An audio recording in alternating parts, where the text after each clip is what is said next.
Who's first time? Yeah? Y'all like it so far? It's amazing, right? It's so good. Who's their second day? Who came yesterday?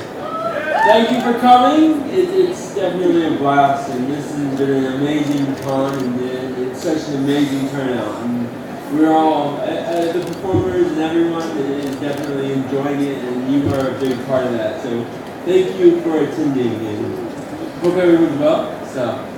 Right, we're going to open the floor up to you then, ladies and gentlemen. Straight away, if you'd like to ask questions, I saw one of the gentleman's hand go up. Please do keep your hands up as well, though, so I can see you, otherwise I can't psychically connect with you to find out you wanted to ask one. Start with this gentleman.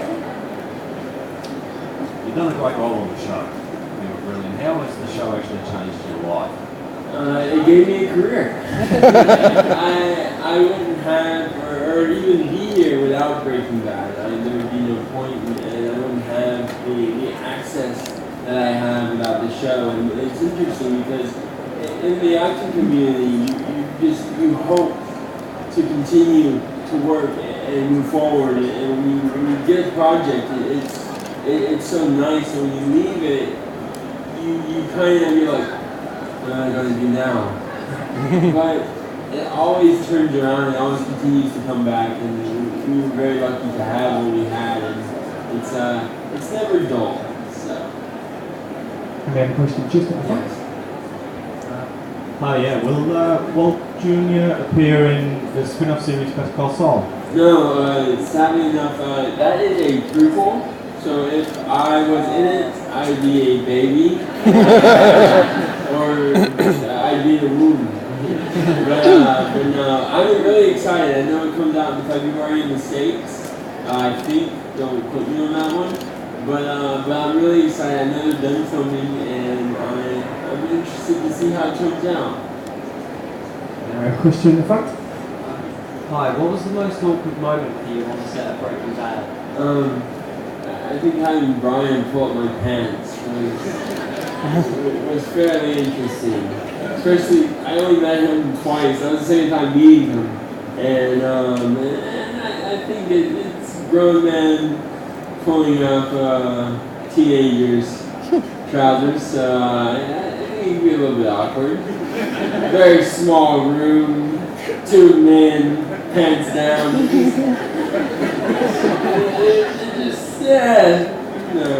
Camera. Thanks. Question for gentlemen. Hi, what's it like having Walter White as a dad? Great. I think everyone should have a father like Heisenberg. How many parents would go to cooking methamphetamine to provide for their family? But it's interesting because it's a really, if you look at it from a bigger view, he was a father that would do anything to provide for his family and to have that impact in his family's life. And I think a lot of dads know that feeling, and especially when you're hit with a terminal illness or money challenges or so many things. When you're a father, it shows you how far are you willing to go to make sure your kids and your family have a long life. And I think Walter White is a testament to that. Question for gentlemen here. Hello. I was just wondering if there's anything next in the pipeline that's next for you, and possibly there was some rumours about bringing back Breaking Bad. I know it was a bit of a rumour going around, but if they did come back to it in a few years, would you be open to that as well?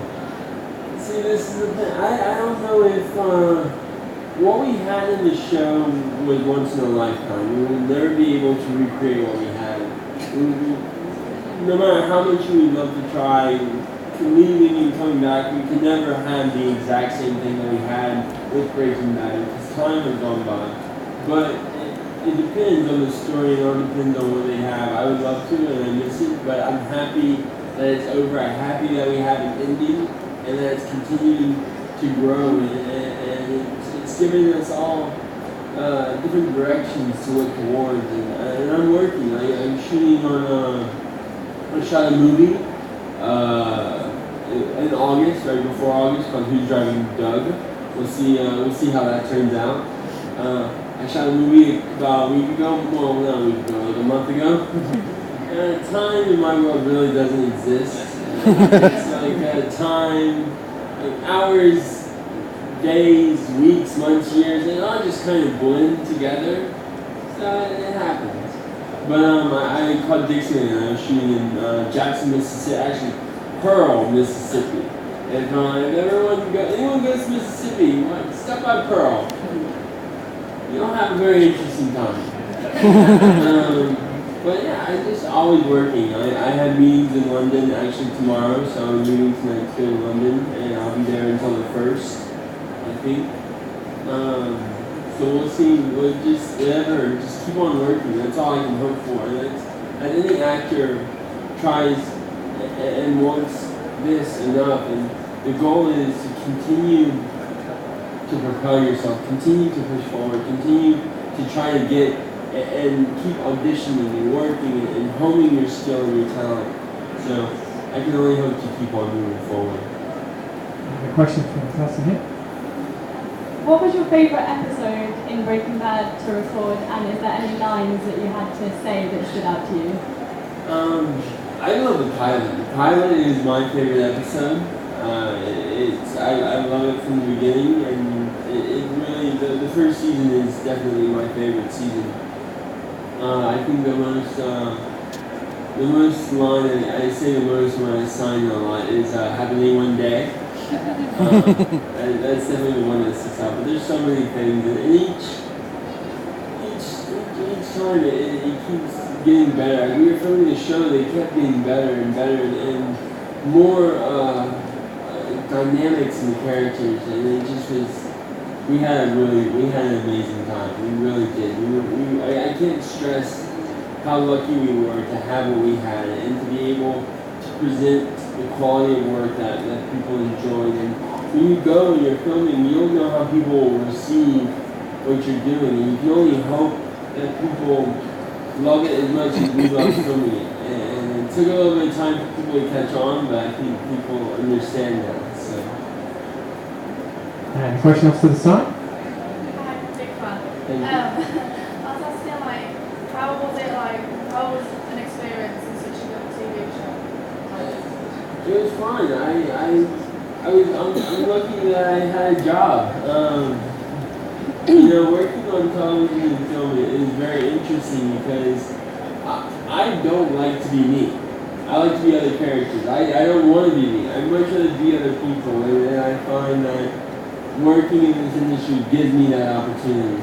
So. A question from the front. Hello, hi there. Aside from the scene near the end of the series where you finally get to meet Saul in the car wash, which was great, my favourite scenes of yours are very much the family-based scenes. And I think I've gathered from the podcasts and things that you really were like a family, and obviously growing up on set, how fabulous were they as a family to work with? It was a pleasure. It was such an amazing opportunity and an amazing group of people. We had a crew around 500, just in New Mexico. We had a main cast of 7, and by the end of it, we had a main cast of 12 almost. And it was just so much happened over the course of 6, almost 7 years. I started the show when I was 14 years old. I ended the show turning 21. And I learned and grew, and it was an amazing wealth of knowledge that I was able to take away from it. So. And a question from the gentleman here. I would just like to ask if you had a favourite villain, if you did, who or what? Favorite villain. I like villains. I'm a Bane. I like Bane, the original Bane, the one with all the latex and tubes. I'm so bad with names. I have tons of favorite villains that I have, but it all depends. I like a lot of the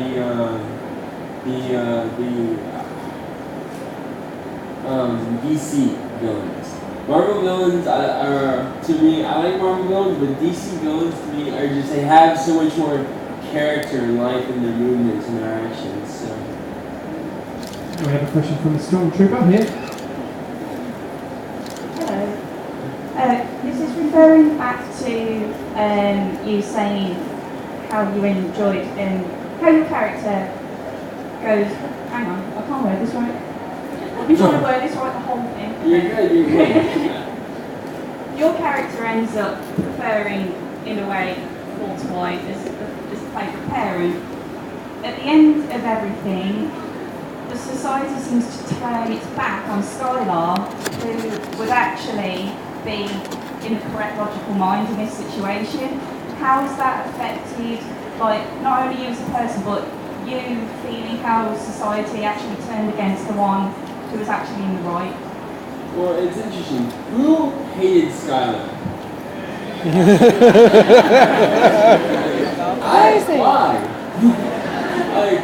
She's trying to help her family the best she can without cooking methamphetamine.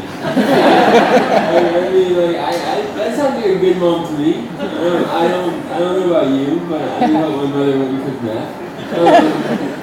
But I think it's interesting because it's a testament to how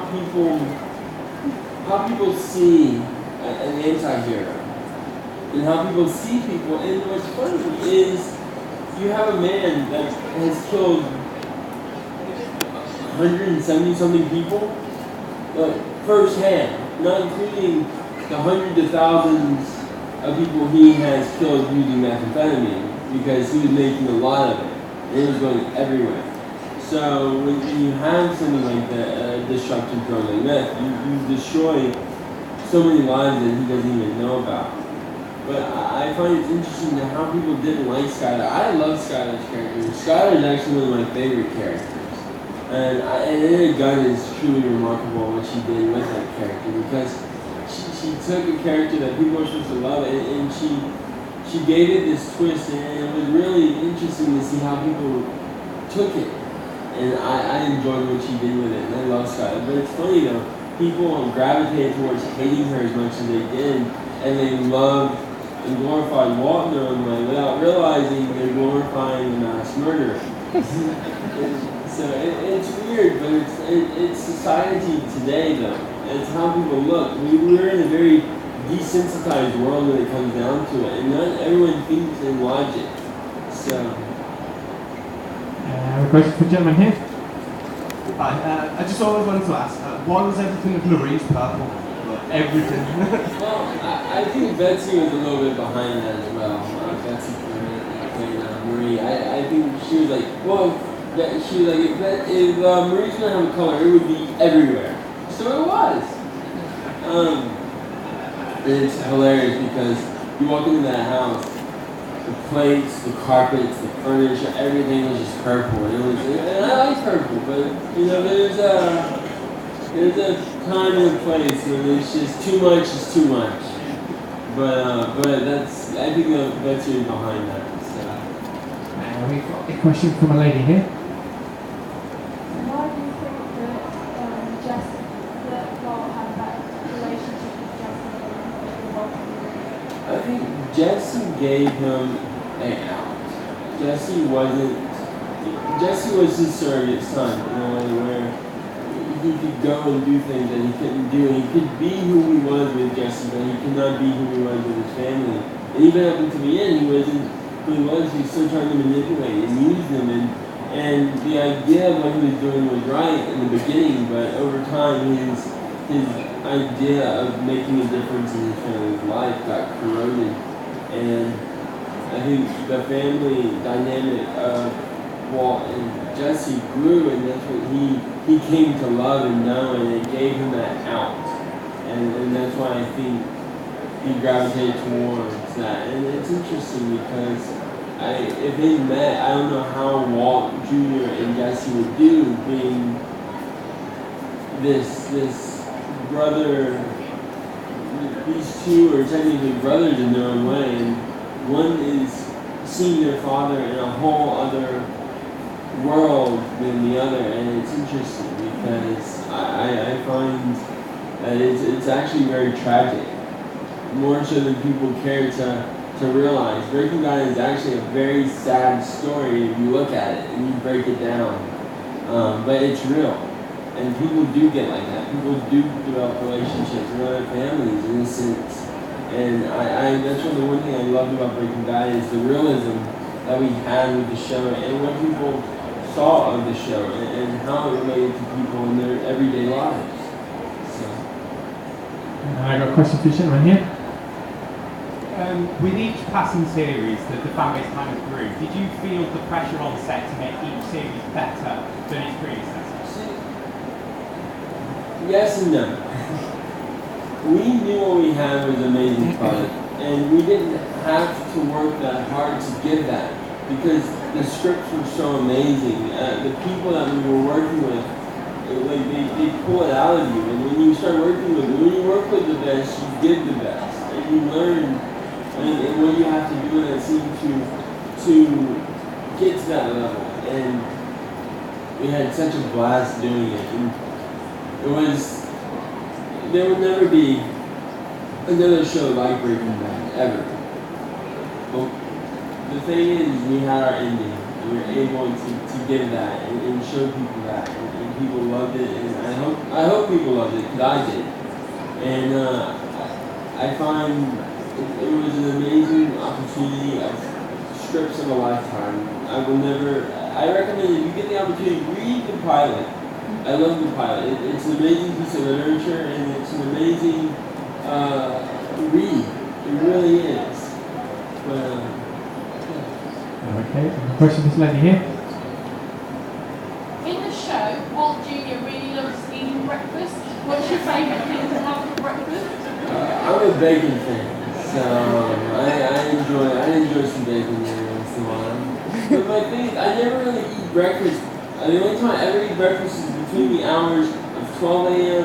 and 4 a.m. So it's a gray area for me.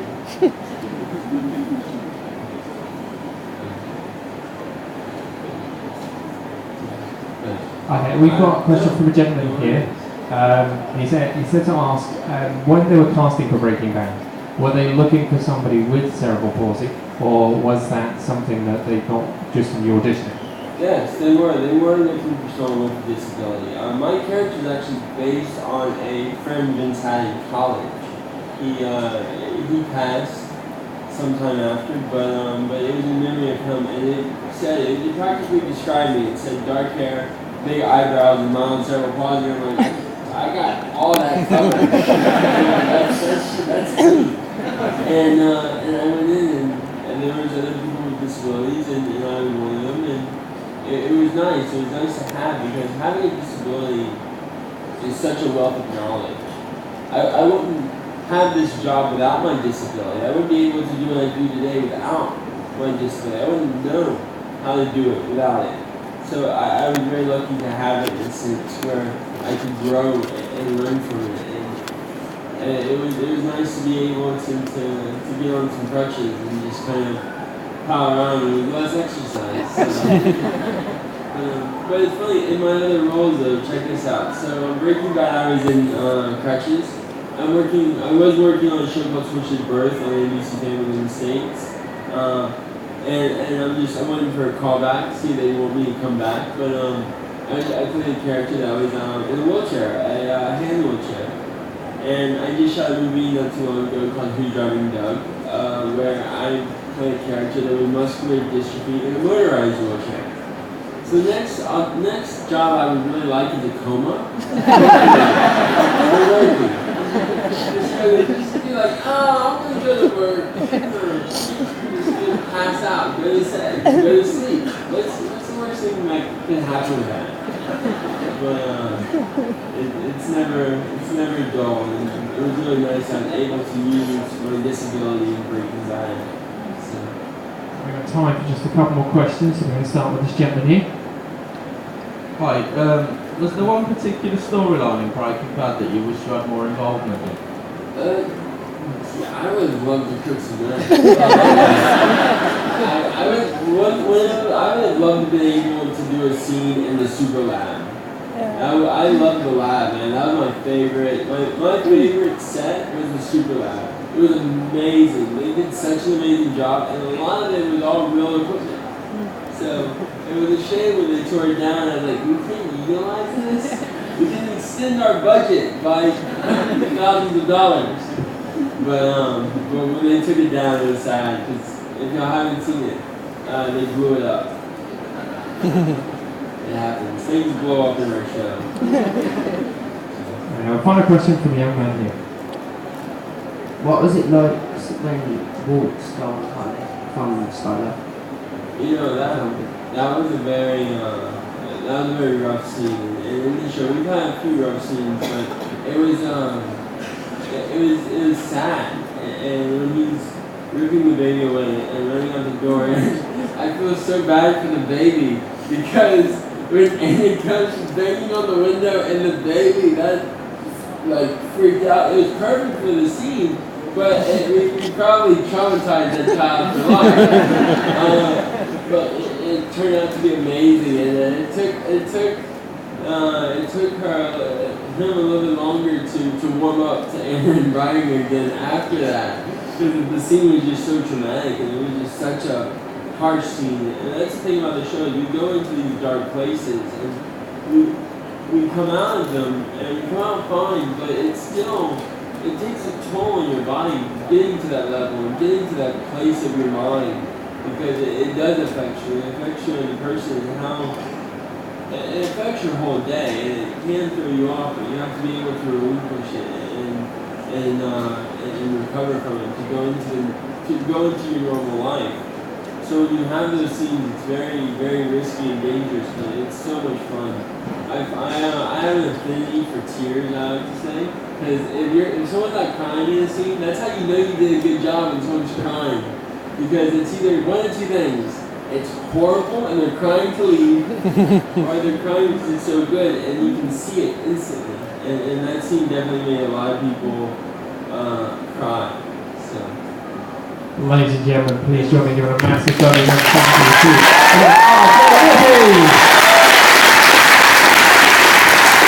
And I'll be signing out his tables and maybe I'll see you guys.